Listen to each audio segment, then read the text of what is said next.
What's going on, YouTubers? For ladies and gentlemen, it's the Natural Born Thriller, and welcome everyone to All Elite Wrestling Review. We're just giving you AEW Dark Elevation results from May 10th, 2021, at Dirty's Place in Jacksonville, Florida, with Tony Schiavone and Paul White as your commentators.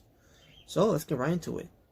The opening match was David Ali versus Lee Johnson.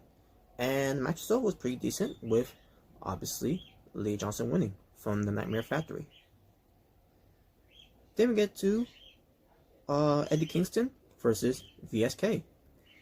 It didn't last long, obviously, but VSK showed that he can match up with Eddie Kingston in the ring. And in the end, it was Eddie Kingston getting the win. There's not much to say. Ethan Page and Scorpio Sky took on Baron Black and Fuego del Sol. Match itself was pretty decent tag team match, with obviously Ethan Page and Scorpio Sky winning, because they're the ones who are going to be facing, Sting and Darby Allin, so they need the momentum. And as a tag team, they've been undefeated. Doesn't mean that I want to see these guys, to be successful as a tag team put together. No. So, to me, just having Scorpio Sky and Ethan Page as a tag team, to me, in my opinion, is a waste of time. But I digress. But then we get to AEW Showcase with the big giant, Paul White. I almost said Big Show, by the way, but either way, I just kind of said it too.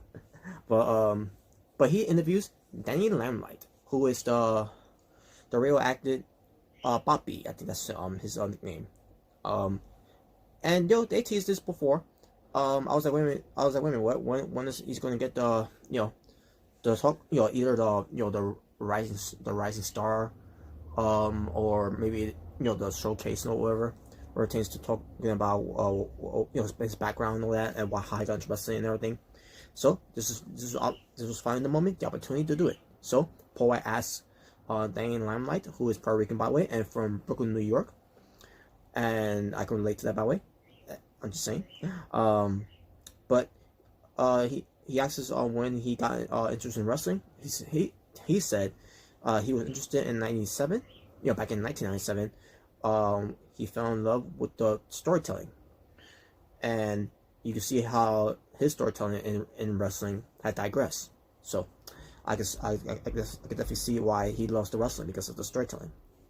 Paul White knows that Danny Limelight met up with WWE on tour in the Mid East, while Danny Limelight was in the military. And yes, Danny Limelight served, which props to him, man, for serving.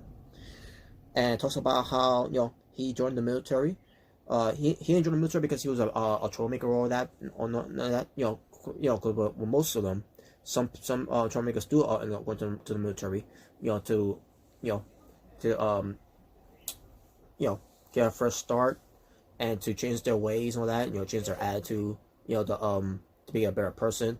You can say that with a lot of people, that went to the wrong path, and then the right path, guide them to change their everything that they suffer from the military. So as he joined the military, and I think he may mention a story about someone from the military think so that you don't belong here, whatever, and just go to somewhere from the other side of the street, whatever. It's not that chance to a base, whatever. And he's like, nope. First he did go there first, but then also he turned back and like, nope. He's like, no, I want to be in the military, he's, and they accepted him and all that and everything, and from there, it's been been successful for him, and says that his pro wrestling training began in 2014 while he was a Marine, in the Marines. Talks about how talk more about pro wrestling of his journey. Says that he left the military corps in 2019 and went straight to pro wrestling, where he was in a movie also as well. He mentioned he was in a movie with John Morrison. I don't remember what movie he mentioned, but because if those don't know, John Morrison was in the movie. I just don't remember what movie that he was in. So, but then he wants to try for New Japan Pro Wrestling. And then he's gonna get a call up to for him to join New Japan Pro Wrestling. But then the pandemic hits, unfortunately. That could have been his opportunity, to be something, and New Japan Pro Wrestling is that place to do it as well. So instead, he was in talks about being in AEW and getting to wrestle on national television, and his desire to be in a talent to inspire young kids and fellow veterans, and for his daughter. And when I heard he's got a daughter, I'm like, now he's got a purpose of why he's doing it, because he's got a family, and that's the most important thing, in the world of the sports. And it could work out either way too, but especially in this great sport in pro wrestling. And that was it. So yeah, Dane Limelight. Now I'm assuming what all this they're doing with him, meaning that he's going to be all elite for AEW. Which is either way, it doesn't matter if he is all elite with them, because AEW is doing partners with New Japan Pro Wrestling, at their the whole the Forbidden Door, by bringing guys like Kenta in, and Yujin Nagata coming in, and who knows who else that might be coming in as well from New Japan Pro Wrestling. And Dan Limelight, when it comes to Dan Limelight, being with All Elite Wrestling and all that, he could still be part of New Japan Pro Wrestling, because I remember a while back, because of Matt Hardy coming in and Brody Lee coming in, and I can't remember in the way it was Good Brothers, but not in AEW, but in Pro Wrestling, when it came to to those respective companies, there was also in the contract that they could also go to New Japan Pro Wrestling. Matt Hardy can go to New Japan, Brody Lee can go to New Japan. Unfortunately, Brody Lee can't now, because unfortunately he's gone, which is still sad that he's gone. But the Good Brothers also can go to Japan as well, except for one thing. The Good Brothers had not gone to Japan yet, but Vengeance ends up going to, back to Japan. But I'm just saying. But the same thing with John Moxley too, by the way. John Moxley, who's the IWGP United States Heavyweight Champion, is that also in his contract, but he could also be a part of Japan Pro Wrestling as well. And the same thing with Chris Jericho. Chris Jericho, obviously because he's a big name, but but the point is, when it tends to to some type of agreement in the contracts and all that, they go to companies. Even if you're not in partners with them, you could go to companies, to like an and also for example in NWA, like for example Thunder Rosa, and for a while there you also have Brie Priestley, but then she's gone now because she's part of Stardom, and then back to Thunder Rosa again. Thunder Rosa does things with AEW, but also she's obligated to sign with signed with NWA. So there's probably I need to catch up on NWA since it returned. So but anyways, but there you go, folks. Dan Limelight, either way, he's in a good place, and pro wrestling is the best place for him. Renee Michelle versus Thunder Rosa. Now this match itself, folks. Y'all know my feelings about Renee Michelle. She's not the best wrestler. She's not a good wrestler. She's not even a decent wrestler. For what she can do, she's okay. She's very athletic too, and all. And I want to see any thing that she could show me that she can hang in the ring, and what she can do in the ring, and what can she bring to the table as a wrestler. Because what she brings to the table though, with her looks, her physique, her beautiness, just everything from head to toe, she's got it all. She's a good talker and all that. She she could also do some little storytelling there. But can she wrestle? She's not that, like I said, she's not the best wrestler, the good wrestler, or even decent wrestler. To me, I think she's okay. Again, for what she can do. In this match against Thunder Rosa, it was either to showcase what you can do, or you could just be done after that. If you can't even hang with Thunder Rosa. And guess what? After seeing this match, Renee Michelle had one of the best match I've ever saw her compete in. I can't remember the last time she ever had a great match or the best match that she had. This is the only one that I could think of, because other matches I've seen of her, she sucked. She was not that good. There were times that she gets a little off, and sometimes she doesn't lay it in, and there were times she may botch one spot, whatever, but other than that, and I'll say this, if you ask me, if I'd rather watch Billy Kay or Renee Michelle wrestling, I will tell you I will watch Renee Michelle wrestle over Billy Kay, because at least with Renee Michelle, she doesn't wrestle or look awkward in the ring like Billy Kay does. And it's not a knockoff of Billy Kay, because I like her. And I like Renee Michelle. And the same thing with Brandy Rose too, by the way. I want to bring this up too. If I had to watch between Brandy Rose or Renee Michelle to wrestle, I will go with Renee Michelle. Where it tends to Brandy Rose and Billy Kay, I will go with Brandy Rose. She'll get a pass on this one, because Billy Kay is trash as a wrestler, but in the tag team, along with her tag team partner Peyton Royce, she I can see the iconic duo being something, especially with Renee Michelle. I mean, especially with Billy Kay showcasing her tag team elements too as well, which she doesn't really do much either way. So, but I digress. But as far as this match with Renee Michelle and Thunder Rosa, yeah, she had her best match here with Thunder Rosa. Now, unfortunately, it was on YouTube instead of on Dynamite, which it would have been way more fitting, and she would have been talking a lot from everyone that saw her perform against Thunder Rosa on Dynamite instead of on Dark Elevations. And Dark Elevations is an important show, more important than Tuesday's Dark, but I think Renee Michelle was really had one of her best matches that I've ever seen her wrestle, perform, I should say, and obviously Thunder Rosa carried the match too, but Renee Michelle, she held her own. There was no mistakes, there was no delays, there was no botch, no whatsoever. This was a clean, good match here between Renee Michelle and Thunder Rosa. She even did a German suplex, but I'm shocked that she could even do a German suplex.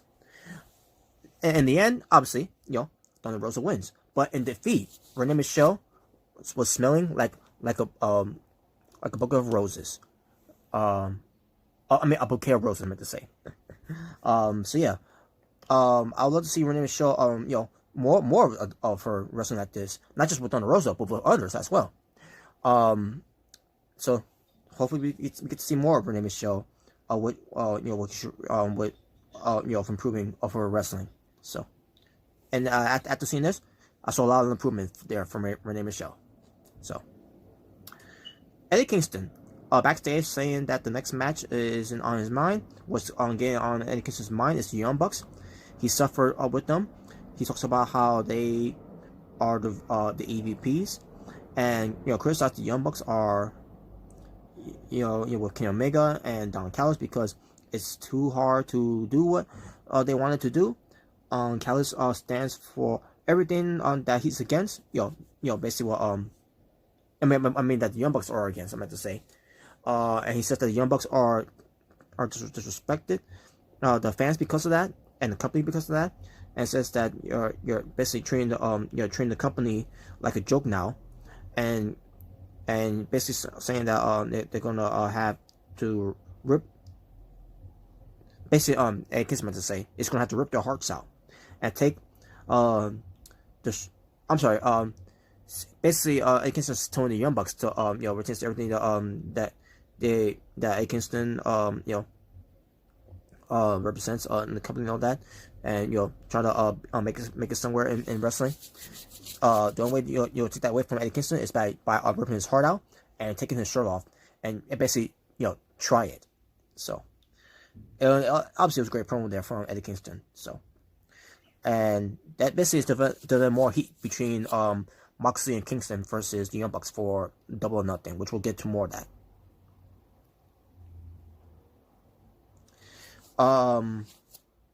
Chuck Taylor with Chris Stanlander, Orange Cassidy, and Trent versus Barry Morales the match I thought was pretty decent with Chuck Taylor winning. So, and then the hug because you got to get the people what they want. Layla Hirsch versus Danny Jordan. They had a match. It was decent with Layla Hirsch winning. Not much to say. Decent match. And also, I was saying to myself, who's taller, Danny Jordan or Layla Hirsch?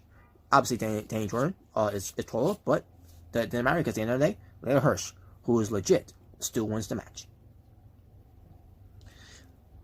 Dasha Gonzalez, she interviews Scorpio Sky and Ethan Page, asks how they were able to get the win afterwards, and Sky says that how you can't get a win after a win with a guy like Page, and Page says the same basically the same thing too and all, and says and then Scorpio Sky said that Page and Sky trade compliments and trash talk to other opponents.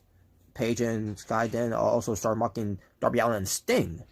Basically, Page wishes Allin luck, and if he's able to make his TNT title match against Miro on Dynamite, which we'll get to that when we get to that.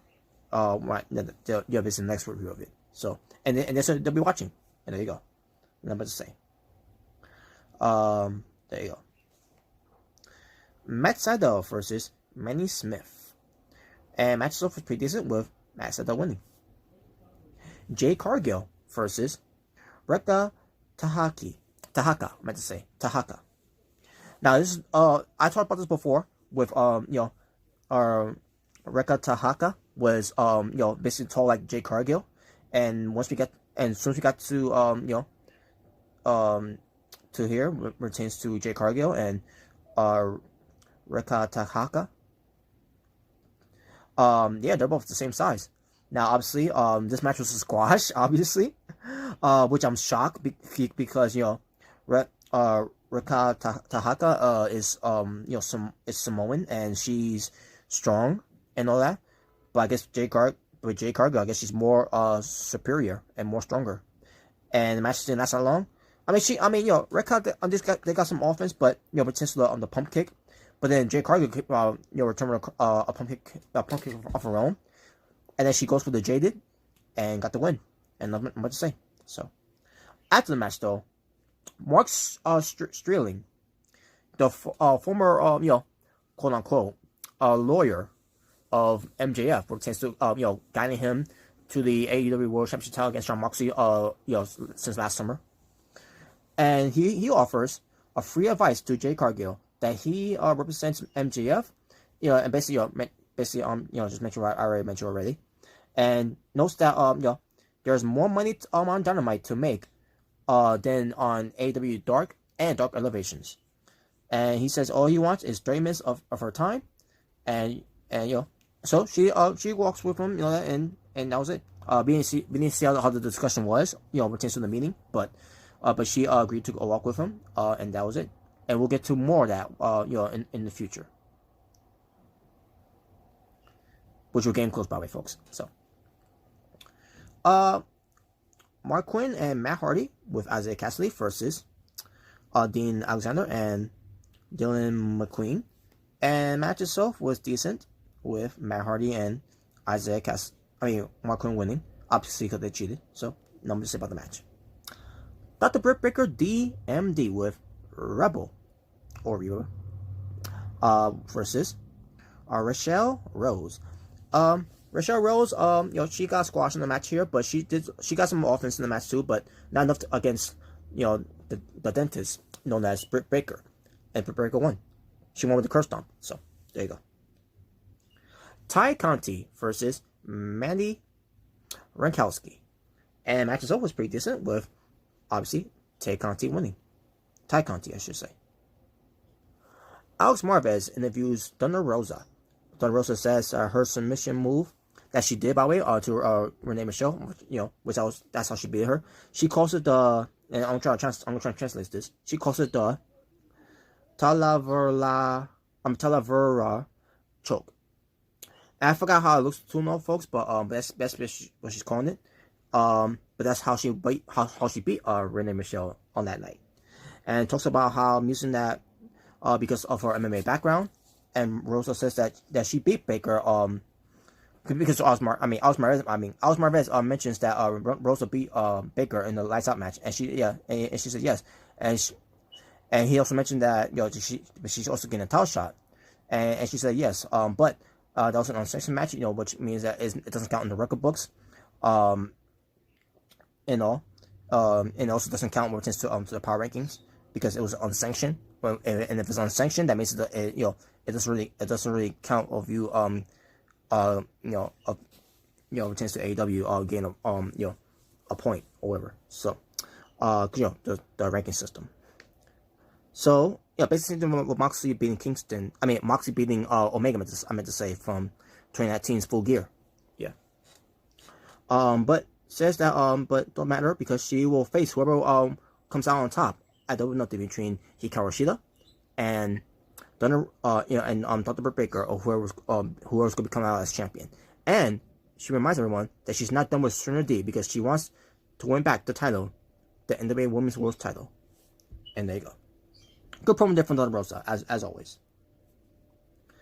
Chaos Project, Dr. Luther and Serpentico versus Jurassic Express, Jungle Boy, and Marco Stunt with no Luchasaurus there. And the match was decent with Jungle Express winning. There you go.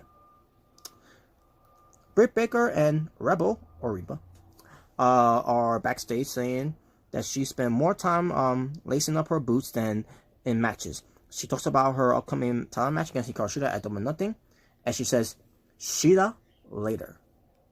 That was a clever promo there from from Britt Baker, I meant to say.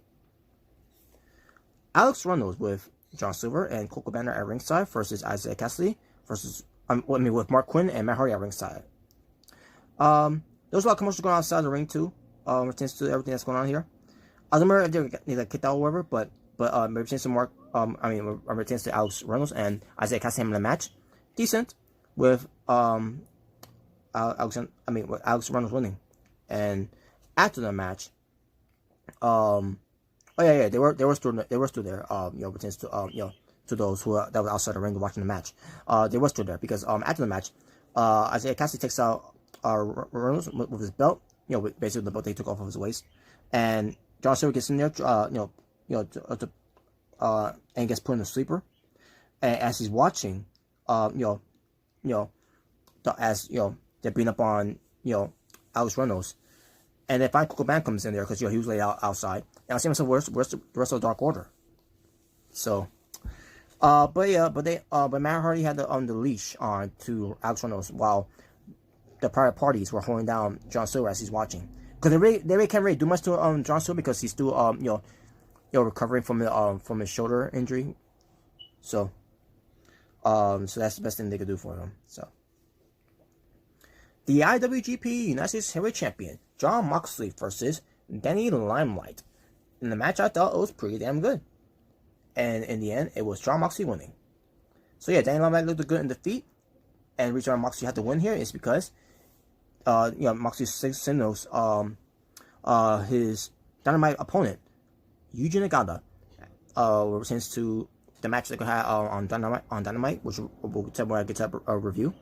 And there you go, folks, and that will do it for this AEW Dark Elevations for this review from May 10th, 2021. 14 matches worth of Total Wrestling, and my overall stream for the show, I'm gonna get a show of a 9 out of 10. So nothing but good, from decent to good matches here, and again, we're to Renee Michelle. She had the best match on this show here, and I'm very proud of her. And there you go, not much to say. And with that being said, folks, thank you all for watching. For It's the Natural Born Thriller saying peace on the streets. I'll see you all in the next review. Until next time, take care.